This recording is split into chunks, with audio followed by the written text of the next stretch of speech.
Good evening, viewers, and welcome to a new episode of Guest with Nazir. Today, I am honored that we have a studio guest, Stephen Smith, MBE, who is a partner in a law firm. Thank you very much, Steve, for joining me in my show. It's a pleasure.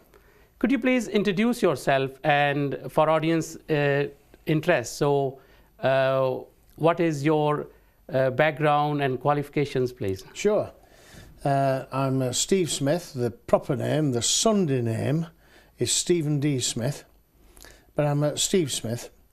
I'm the senior partner at Wilford Smith. We're solicitors in Rotherham on Westgate. We've been there for a very long time. I'll not tell you how long because it'll give away my age, but it's a long time. I've been in the legal profession next year, in fact, for 50 years. So 49 as we speak now. I have a staff of about 30, and we've been in Rotherham, or I've been in Rotherham since 1971. I've been in the legal profession since 1965. I'm a DDAR in that I was born in Sheffield, and so that's the tag DDAR. Although I've been in Rotherham for 40 odd years, so I'm naturalised Rotherham. I spend most of my work doing criminal work, the higher tier criminal work, the more serious offences, although the firm deal with all sorts of criminal and road traffic matters. We also specialise in the sale of houses, property, leases, shops, things of that nature. Thank you. It's quite detailed answer. Because you have seen the profession in different decades, how you see this profession? I'd really like to say that we're doing very well and everything in the garden is rosy, but as you know, Naz, it's not. When I first joined this profession in 1965, if you came from my background, which was a council house, you never could aspire to get into the legal game. You might manage to be a clerk, but you'd never make legal executive or solicitor. That was unheard of. So I started my education, and I didn't go to university. I went the long route, which you can no longer do. And I started off as an office boy's assistant. I got promoted to office boy. But I've seen many changes. I regret now the legal system as we know it falling into great disrepair through lack of funding, through a series of governments who did not think we were priority. And what are your thoughts about a lot of changings in legal aid system? Because I know the justice system is due to this cuts and due to these changings have affected a lot. So how you see it? Because your work is mostly criminal defence work. Yes, that's right. That's a very, very good question. What I've noticed since all these massive cuts, and we're not just talking about knocking a few quid off, they are massive cuts which have meant that people have lost jobs, both in the public and the private sector concerning the law. But what's happened is that legal aid has become really the poor relation.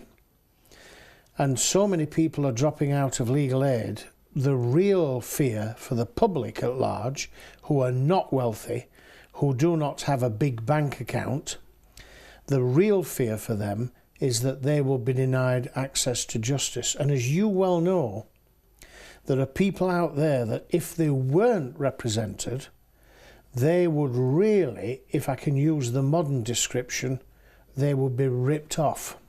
Thank you very much. Quite detailed answer of that. And now we proceed towards, because the purpose of this show is to educate our viewers, because I feel that due to these shows, due to this media, people should get a lot of information. So now I'll jump on to the legal sides of these few questions. Sure. So if unfortunately somebody is arrested, so what are their rights? Well, basically the right is access to legal advice, and that's not been taken away, not yet. Although I have to say, you've heard released very recently questions about MI5 and MI6 being able to breach the age-old tradition of privacy between solicitor and client. More of that in a minute. I forgot the question. So it was about the rights of suspect. So what are the rights of a suspect? Well, everybody's got a right to access to a lawyer. Anybody that's arrested has certain legal rights. They are now enshrined in law, in statute. And those rights are governed by the Police and Criminal Evidence Act. And that says, amongst other things, that you are entitled to an access to a lawyer. Sometimes that is denied depending on the seriousness of the case, whether it be a terrorism-based case. There are circumstances when that can be denied. But by and large, you are entitled to speak to a solicitor free of charge. Now, this is very important because people often don't want the services of a lawyer because they're frightened that they will have to pay. When you're in the police station, you do not have to pay. You have the right to free and independent legal advice. It can be obtained in two ways. One, a solicitor who you know or you have heard of, or secondly, the services of whoever is the duty solicitor for the day.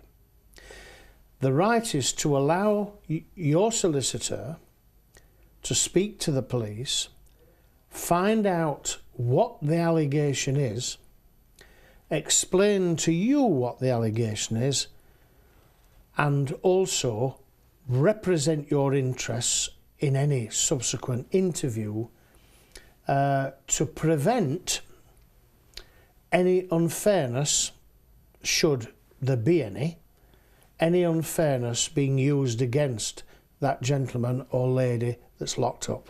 Thank you very much. There is another question, because I feel that there's a lot of terminologies and legal jargons which are very important. So what is the police bail for our viewers? So what is the police bail and what are its limits? Police bail. Well, if the police have done an interview and your solicitor's present, your solicitor will tell you whether you should answer questions or not. Depending on the circumstances of the case, sometimes we will advise people, I don't think you should make any comment. Sometimes we advise them, I think you should. If the police then bail that person, that means send them away to come back to the police station on another day. That means you are on bail, which is an obligation upon you to return to the police station on the date you have been given. People are sometimes told that there will be conditions to that bail.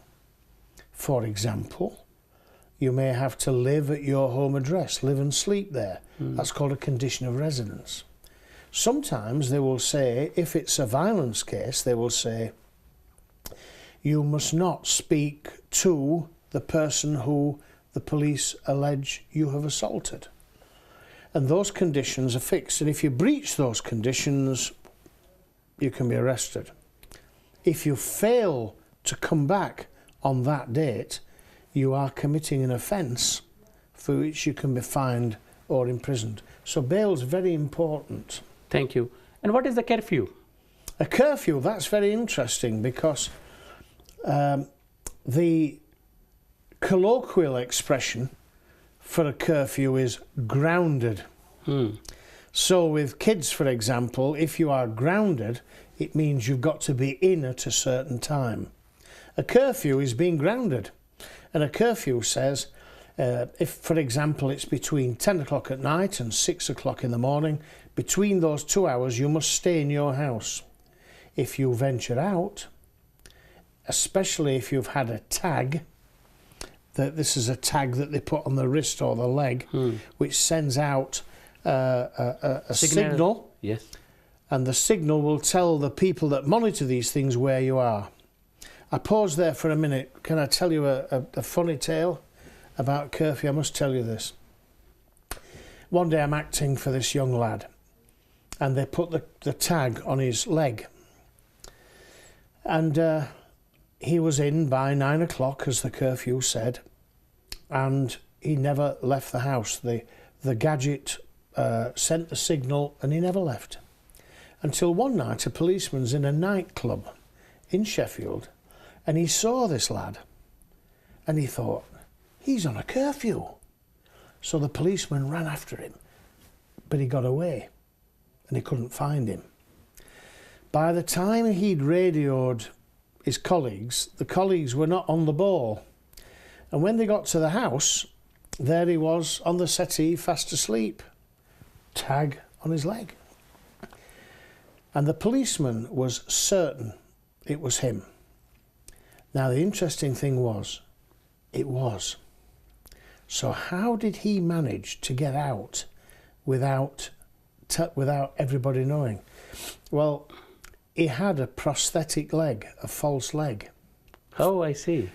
And the tag was on the wooden leg. I see. So he took it off, left it in the kitchen and put on the other one and went out every night. Fantastic. Incredible. So it's an interesting story, but now we are proceeding towards some more legal questions for you. You're watching Guest with Nazir, and today we are honored that Stephen Smith is with us, and we're asking more legal information. And the beauty of these shows are that we are providing this legal information for everybody, but this information does not amount legal advice. Keep watching Sheffield Live. Stephen, we are proceeding towards our next question. What is the role of a duty solicitor? The role of a duty solicitor is exactly the same as a solicitor of your own choice. It's very much like, I think the best example I can give you, Nazir, is the difference between your doctor and a locum. I see. It's the same thing. It's the same qualification. The only difference is that you may not know the duty solicitor. So somebody's working on temporary basis? Yes, yes. It's the same role. And most solicitors who do legal aid work have the odd night as a duty solicitor. We all do. We all have to do so many. Thank you. Now we are proceeding towards for the, because a lot of law students watch our show. So how you see a difference between trial in Crown Court and in a magistrate court? That's a very good question. And I'm lucky because I've got higher rights, so I can work in the Crown Court and in the Magistrates Court, and the two are entirely different. When you move from the Magistrates Court to the Crown Court, it really is a culture shock. It's entirely different. The rules are the same of evidence, but it's the word is not strict, but it's far more formal in the Crown Court. They are very careful about rules, regulations, points of evidence. Whereas in the Magistrates Court, and I say this respectfully because I have a great deal of time for the magistrates, which I'll tell you later if you want to know, it's less formal and slightly more relaxed. Some people say to me, which is the best place to have a case tried? And I have to say, it depends upon the case. I know it's not a very good answer, but a lot depends on what you are actually charged with. Sometimes juries are better for the defendant than a magistrate. And the major difference is that magistrates hear this every single day, whereas juries don't. You may only ever sit on a jury once in your life, so you don't know the dodges and the wrinkles and things like that, whereas the magistrates do, and of course the judge most certainly does, because judges are taken from the ranks of solicitors and barristers who've done the job for many, many years. Thank you. Now another interesting question, because a lot of youngsters wants to become barristers. So what is the role of barrister in a criminal trial? The role of a barrister, the best way I can answer that is to tell you the difference between the solicitor and the barrister. First of all, The best way, the easiest way, is to say a solicitor is a GP, a barrister is a consultant. So in other words, the solicitor deals with everything: car parking, criminal damage, selling houses, but a barrister tends to specialise in a certain area. So if I am a GP and you come to see me, you've got a problem with your eye, I might be able to deal with that and say, yes, you need these drops.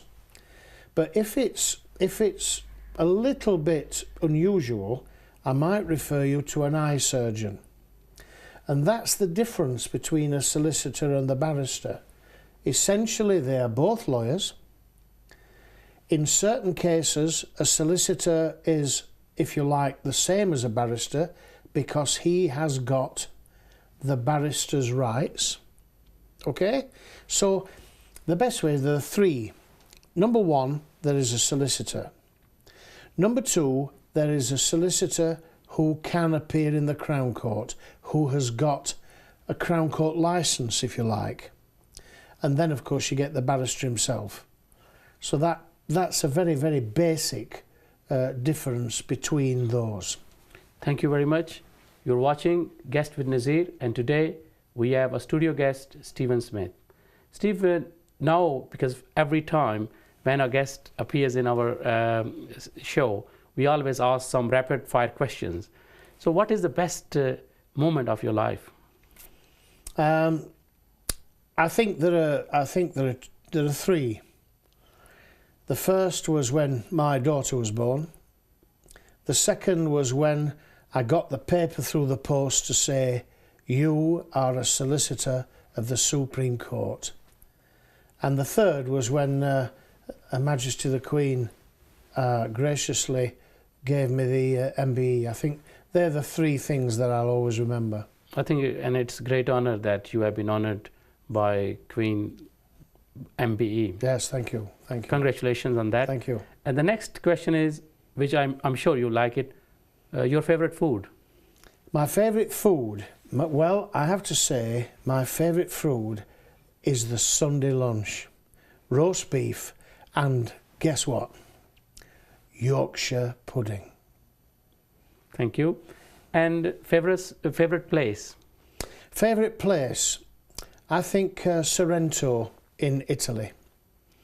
I've been there, for years and years. At one time I went every year. I've not been for a while, but Sorrento in Italy is just my ideal. It's the most beautiful place to stay, to eat, and to travel on the water. It's magnificent. Have you written any books? Yes, I've written 7 books altogether.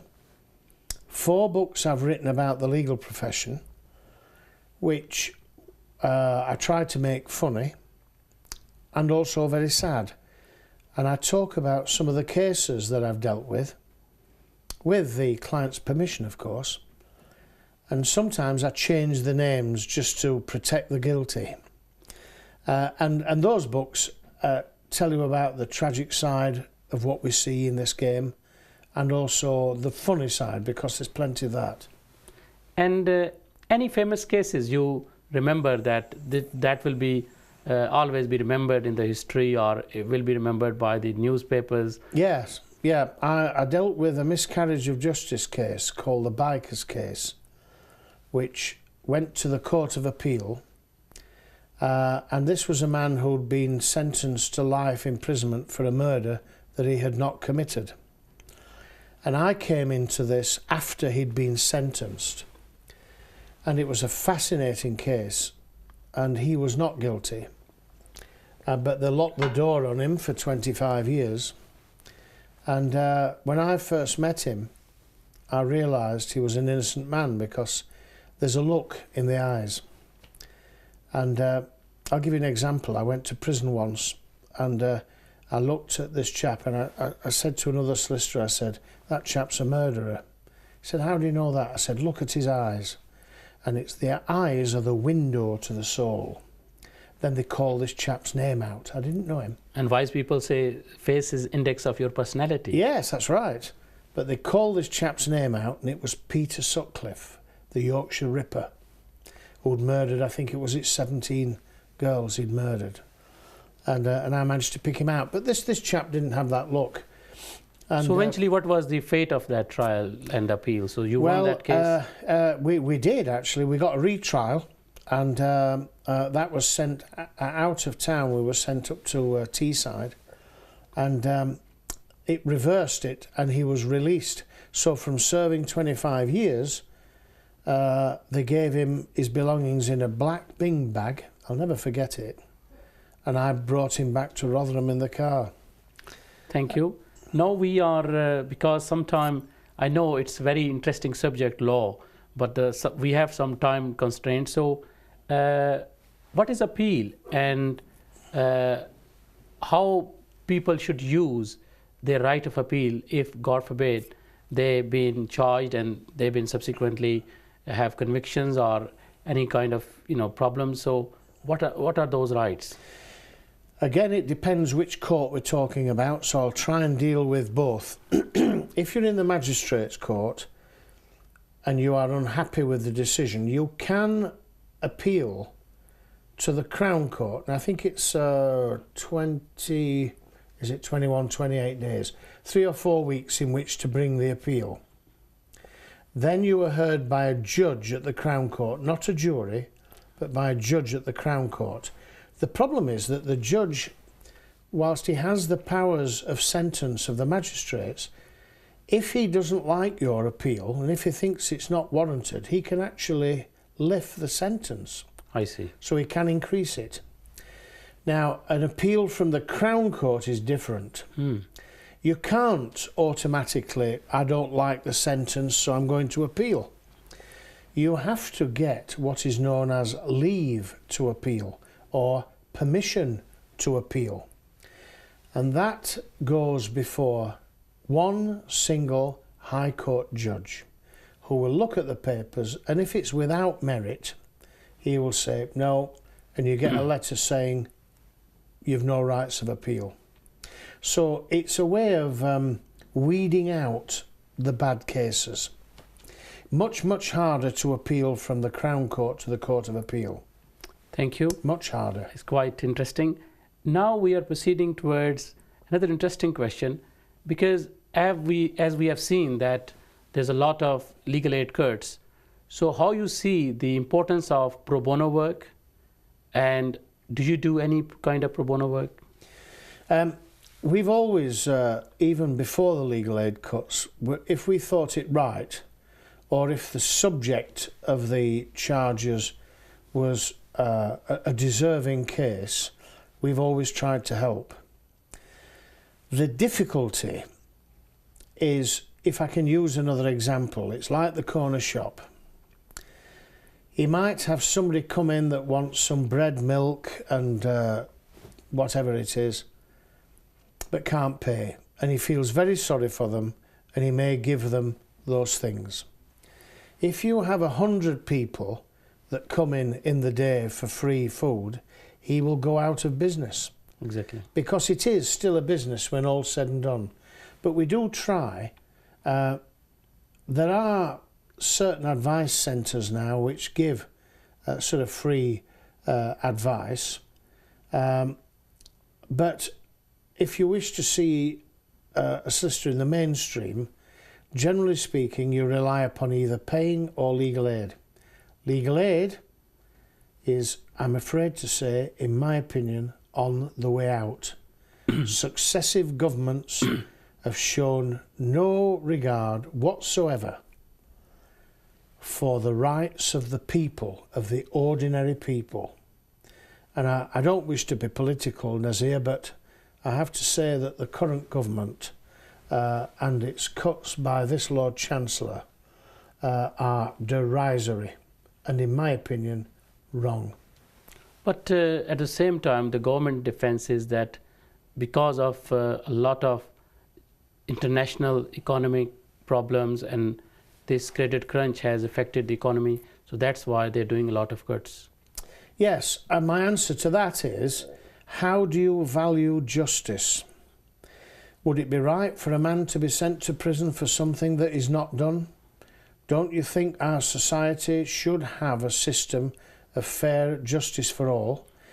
Because if we start to have a system whereby, because there's no money, we're going to have cuts, you're going to have children that are not going to be educated, you're going to have people who are not treated by the NHS because they're in a mess, and we have a legal service which is already demoralised. And I don't speak for anyone else, but as I see it every day, this applies across the board. The court staff are demoralised. The morale is at the lowest ebb that it's ever been. I speak to these people every day, and they feel that the British justice system, which was the best in the world, is not anymore. Thank you. What are your thoughts about charity work? And do you work for any specific charity or support any charity? Yes, I have the honour to be patron of PACT, which is the Parents Association for Children with Tumours, based in Sheffield, and we try to look after terminally ill children and children that have these dreadful diseases of leukemia and cancer. I also work for Safe at Last, which is a children's charity, where we try to place and put in places of safety children who are abused. I'm the president of Rotherham Cricket Club, just for my sins. And wherever I can, I do try and support local charities. And I think everybody should have a pet charity. Even if you just do 5 minutes work or £1, if everybody in the country did that, I think it would be a better place. Cricket is also my favourite game, so I like cricket. And it's nice to know that you love cricket and you support cricket. And I think for the youngsters it's important that to keep them away from any wrong activities, so we should support all kind of sports, and especially all these healthy activities. I agree, yes, I agree. I think that television and these games that they play now are great. Yes, I haven't got a problem with that. And they do teach people certain things. But I don't think there's any substitute, for example, for a book. I think sport is great because as a nation we've become obese. And listen, I know all about that. But I think that all these things also bring people together. And when people are together, can work and play sport together, I think it makes for a better society. Thank you. I've noticed that in your profile you have quite keen interest in giving lectures and also in media. How you see it?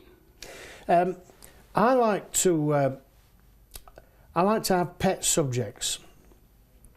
My pet subjects are sport, kids who are ill, and kids that are abused.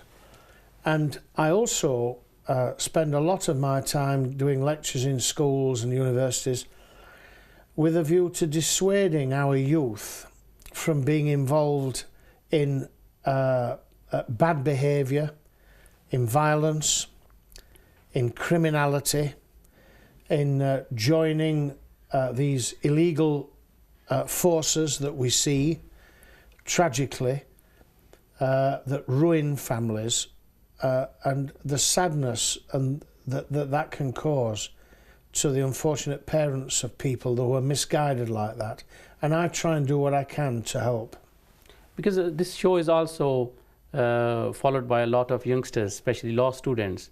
So in their coming life, how you see them, in especially this generation, because you are working with some young staff within your office, and what are your advice or guidelines for them, how they should come to, if they're interested to become a solicitor or a barrister?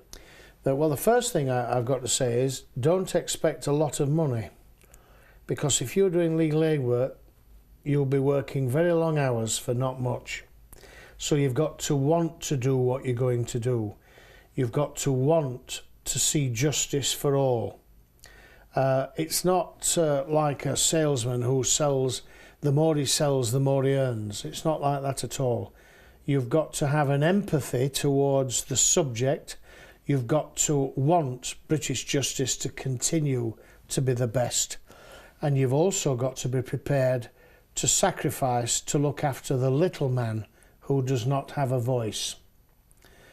And you've also got to be used to getting up late at night and going to the police station, which is not very pleasant at times. Viewers, you are watching Guest with Nazir. If you have any questions, please do send us an email, and my email is shown on our screen, and we will try to answer those questions in coming shows. And the purpose of this show is to educate the community and spread the knowledge. You're watching Guest with Nazir.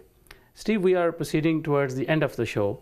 It's quite interesting to talk about the legal subject because it's such an interesting subject. Yeah. So, have you any experience of teaching in university or giving any lectures?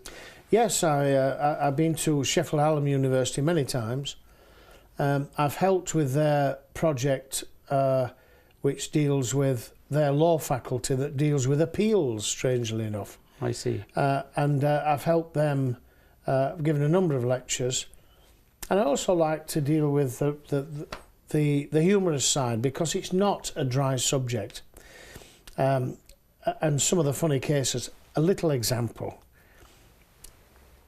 In a burglary, which is a nasty, awful offence, but in this burglary, there was a jar. In this jar, it was written Charlie. Now, Charlie is a slang name for cocaine. And the people that broke into this house saw the jar and thought, cocaine, we'll steal it. Well, they stole it, and they took this powder and they were pushing it up their nose.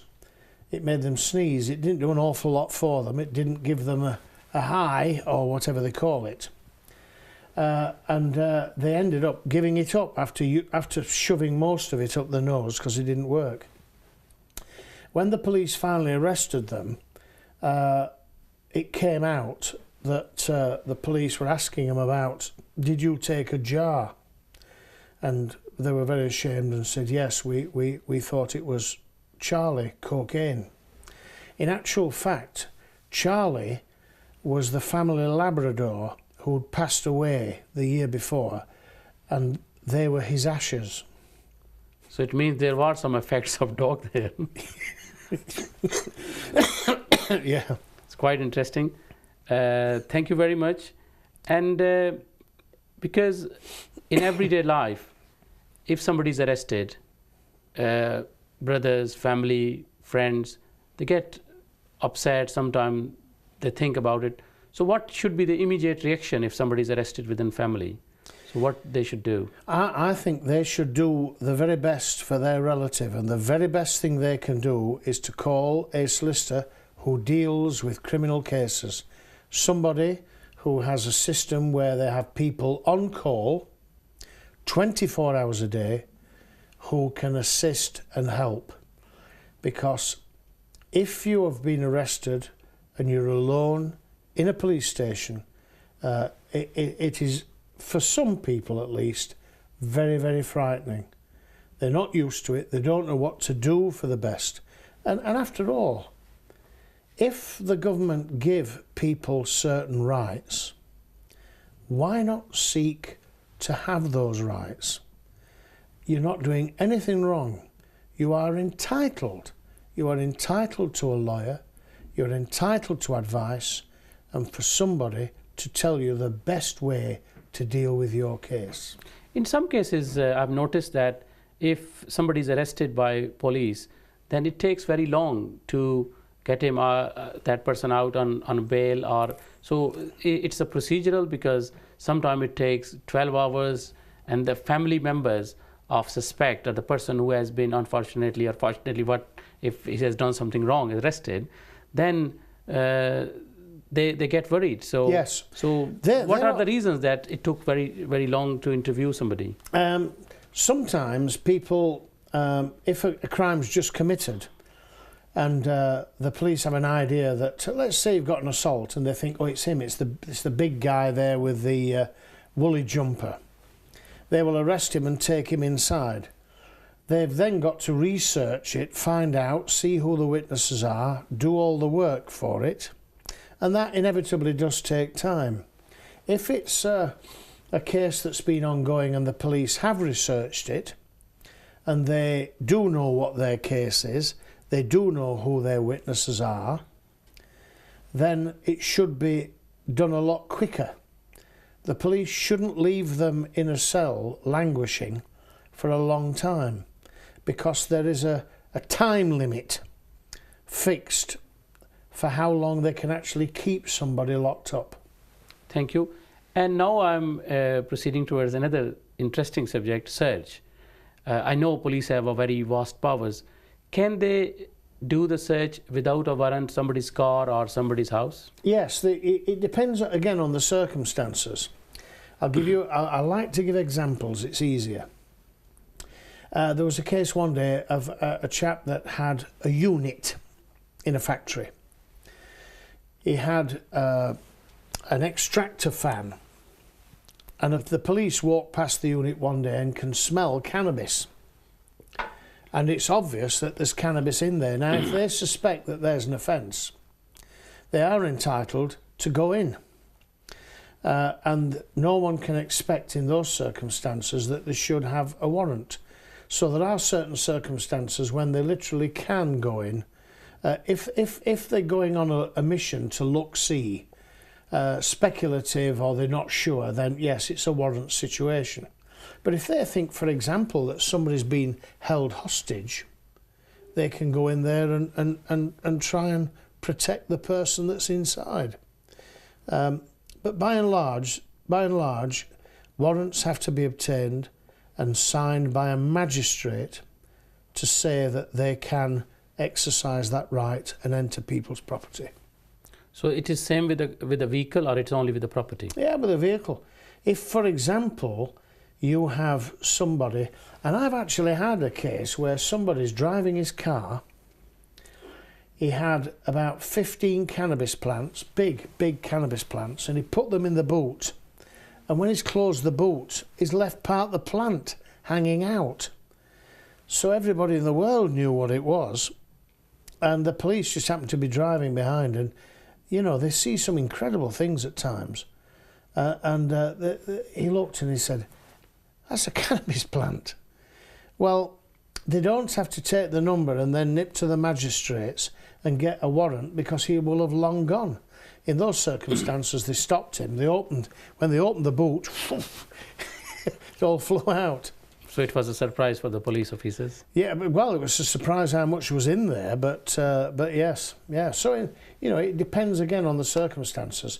For example, if they believe that somebody's carrying a gun, or if they believe that somebody's drunk, then they don't need a warrant. They can stop. They can stop that car and say, "Look, we've reason to believe that you've been drinking because the car weaves about," or whatever it might be. So the police have got an awful lot of power now. So what are the powers under new changings, under this new anti-terrorism laws? So what is the time limit for a suspect they can withhold? Well, this is all now up for review, of course. They're looking at the time scales, and a lot, again, and I'm sorry to keep saying this, but a lot depends on the actual offence. As to the exact time that on our terrorism case, they've got far greater powers that Parliament are now thinking that they should restrict. Now, it's not for me to say what time they should or should not allow, but there is a certain thinking that normally it's 24 hours, but it can be extended. In case of terrorism, it's a lot longer, and I suppose one can see why, because of the seriousness of the case and the impact it can have on the entire populace. Thank you very much. And for our viewers, if you can tell us the names of your books, because if our viewers want to read your book, so what are Yes, the serious case about the appeal is called Hell is Not for Angels. Hell is Not for Angels. And you can see it on the internet. The best way is to put Steve Smith Solicitor. And if they put Steve Smith Solicitor, it will show you my website and will tell you all about my career. But but one of the funny books, and nobody ever remembers it, and they get the second word mixed up. It's called Boozers, Ballcocks and Bail. And people get ballcocks mistaken for something else, which I'm not going to say on live television.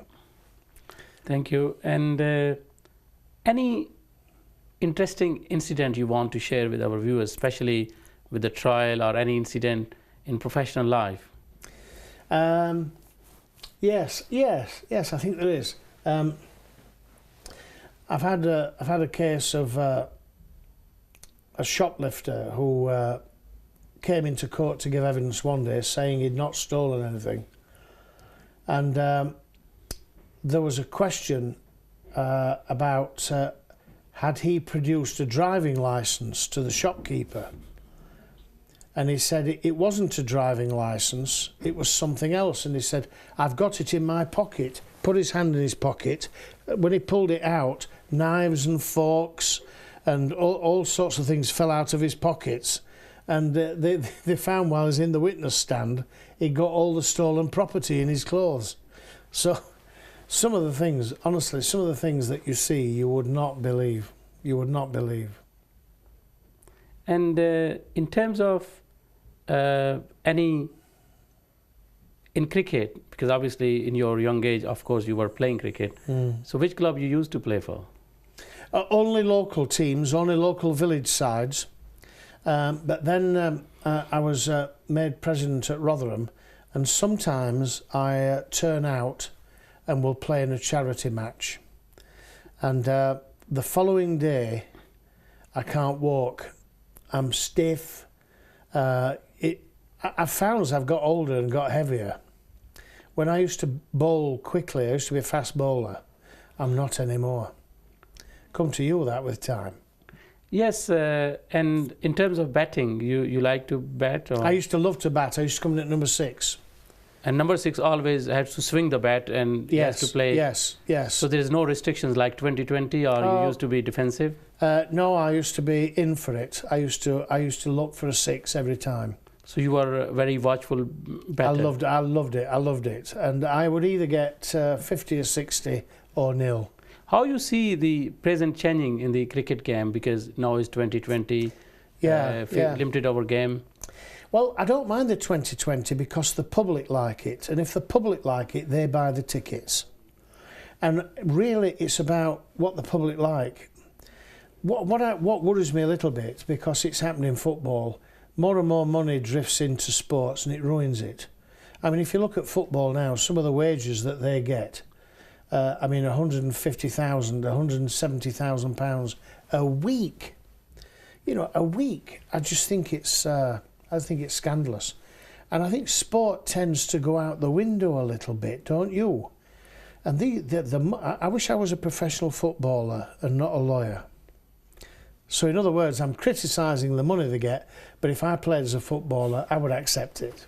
Thank you. And in terms of cricket, how you see the future of English cricket, and especially English cricket team in coming World Cup? I think we'll do well, because I think we've got some great young players, and I've got to say that the majority of the best players are from Yorkshire, because of course we've won the league. Yorkshire is God's county. I'm a Yorkshireman, very proud of it, and we got the best cricket in this county, and we'll support the England team. And who is your favourite cricketer? My favourite cricketer, current that's playing now? Yes. I think Joe Root, that plays for Yorkshire, Rooty, and he plays for England. I think he's a great player, and his head is not big. He's a nice boy. He's a nice boy. He's been down to Rotherham many times, and we all love him down there. But now, of course, he's a big name, and a great player. Great player. And I foresee him as I think, English captain in coming days. Yeah. The only problem I've got with that is that I wouldn't want him to get that too young, because when Ian Botham, for example, who for me, pound for pound, was the greatest cricketer we've ever produced, better than Boycott, but because he's a Yorkshireman, Botham, but he got the captaincy of England. He was too young, and it was too much to deal with, and I think for a time it spoiled his play, and I wouldn't want that to happen to Rooty. All right, be vice captain, but let him work his way up until he gets to 30 odd. So he can work as a deputy. Yes. I think his value is in the bat, and we need a great batsman. You need great bowlers, great batsmen, and not people who are doing too many jobs. What we need is another Ian Botham. How you see the spin department in English team? Well, yeah, they're all right. I think the best spin bowlers I've ever seen play for Pakistan. They are some of the bowlers, fantastic bowlers, and I have noticed, and I'm bound to say this at Rotherham, with the young kids coming forward that bowl, I've seen some fantastic Asian background lads playing that are absolutely brilliant, and they will come through the ranks and they will play for Yorkshire because they've got the ability, and they're hungry, they're keen, they want to do well, and I wouldn't want to bat against some of them, not now anyway. Thank you, and it's quite interesting that, because I can see that in professional life, from sports and then charity. So do you see that sport and charity can do a lot for society? Yes, I do. I really do.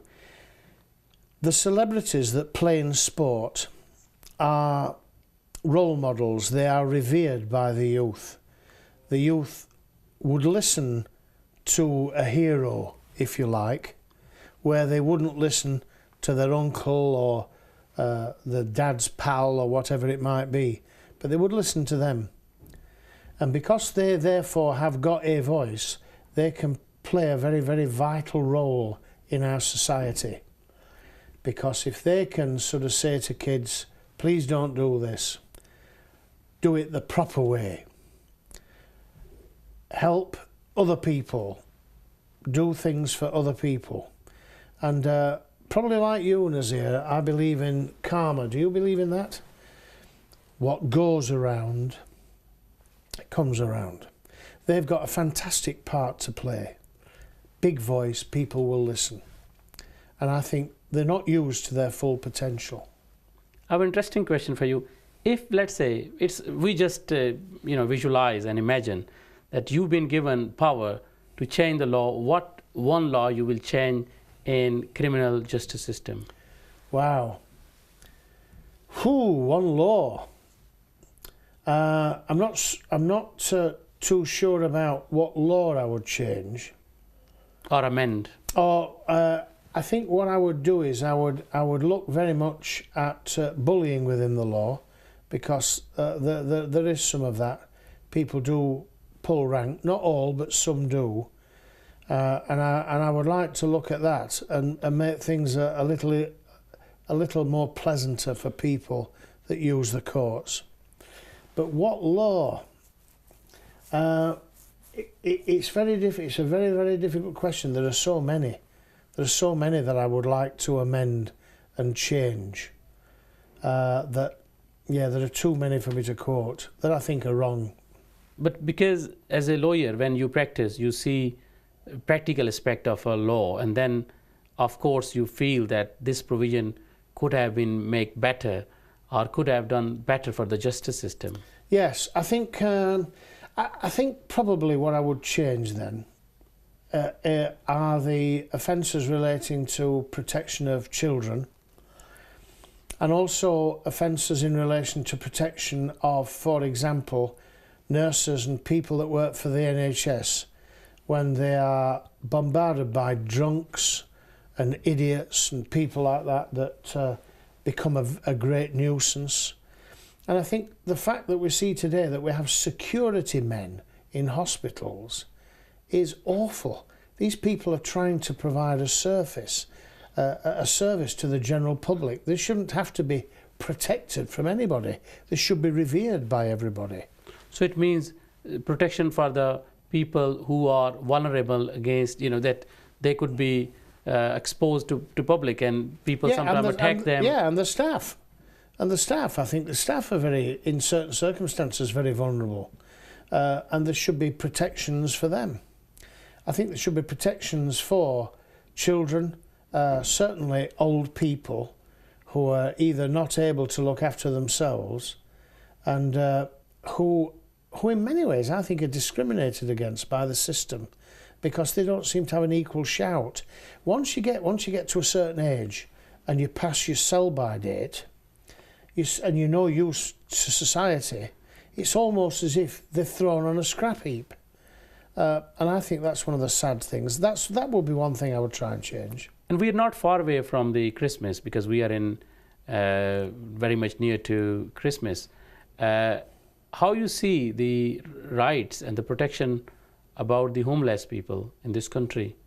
Because I know during the Christmas period a lot of people talk about them, and then the whole year we forget about them. So how you see these things? I'm afraid that again, so many cutbacks that the government rely on volunteer agencies, and we're now having volunteers in just about every walk of life. The problem is and God bless them, because I think they're fantastic, but we're going to end up with a volunteer sector doing everything if we're not careful. And why should people have to do it? I don't think great provision is made, but I want to say just one thing in that about the Salvation Army. They are the most fantastic people, and they do such work for the homeless. And I know last Christmas we took some things to the Salvation Army because they were doing a big Christmas dinner, and they were all there with the Christmas hats on and things like that. And I like to think that the people that they make these meals for are very appreciative, and I'm sure they are.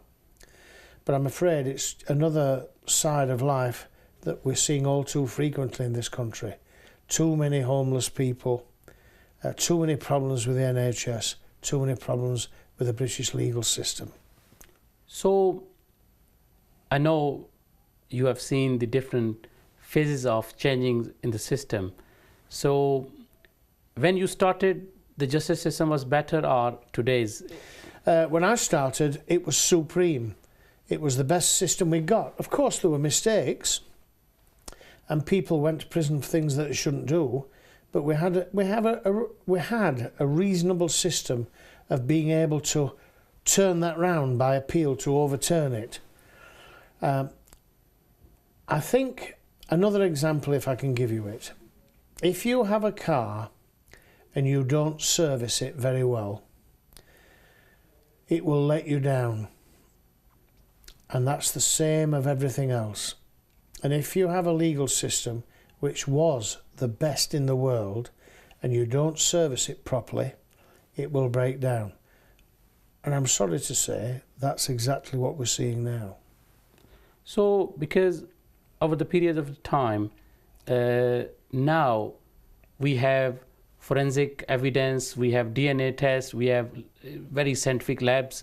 So how you see that change? So it has played a good role or negative role? How you see it? It's played a fantastic role for the prosecution, because the swingometer, if you like, I'll use that description, has moved so far now towards the prosecution that, in my humble opinion, probably too far, in an attempt to safeguard people. What's happened with the courts and the government is that they have, in my view, limited the rights of the individual to defend themselves. Thank you very much, and it's nice to have you in my show. And what is your message for our viewers?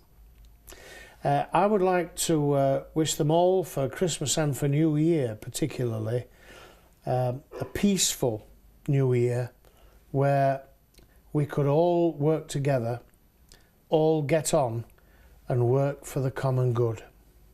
Thank you very much, Steve. This was Guest with Nazir, and I'm sure you have enjoyed this episode.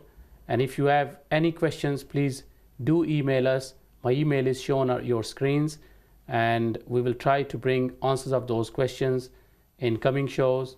Please keep watching Sheffield Live, and this is your own show, Guest with Nazir. Thank you very much.